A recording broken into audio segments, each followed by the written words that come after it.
here with the one and only, the legendary Jimmy Lennon Jr. Mr. Lennon Jr., how many of these fights would you say that you have announced? Oh, how many fights? Yes, how many of these would you have said that you have done? I don't know. I've done over 1,000 world title fights, and but I can't count. But I've done a lot. I've been in business over 40 years, 42 years doing big fights, and man, I'm the luckiest man there is because I get to announce these fights and then introduce the fighters and sit down and watch it unfold, and there's no place I'd rather be. I'm very fortunate. That leads to the question that I really wanted to ask. Yeah. How is this fight, let's say this is your 1,000th fight, is this fight as exciting to announce as your first one was?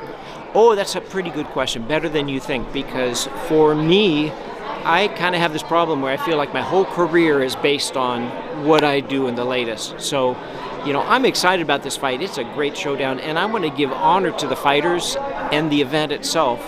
And so I will work just as hard on this fight as I have with any of the others.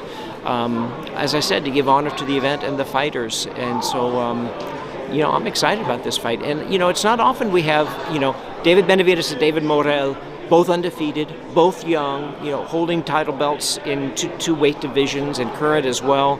And they're both hard-hitting. They're both, you know, this is a great fight. If you were to make a list, you know, a few months ago of the fights that I want to see, the top 10 fights I want to see, I'd put this down there. I'd like to see Benavidez versus Morrell, and I'm glad it's happening. And I'm glad in boxing we are seeing fights that are happening. Me too. Even the undercard is stacked. You know, we have Fulton versus Figueroa Part 2. We have Pitbull versus Fierro, Ramos Jr. versus Rosario. The undercard itself is stacked as well. So thoughts on that as well? Yeah, I completely agree. You know, when Fulton fought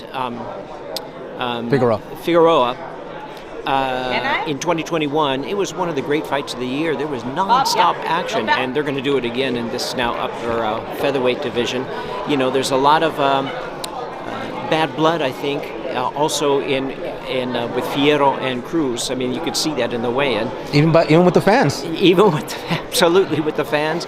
And Mono Ramos is just so very popular, and he's got a live opponent there and determined to win. Top to bottom is a great card. I wouldn't miss one of them. I wouldn't want to miss the first one at all. So it's a good one.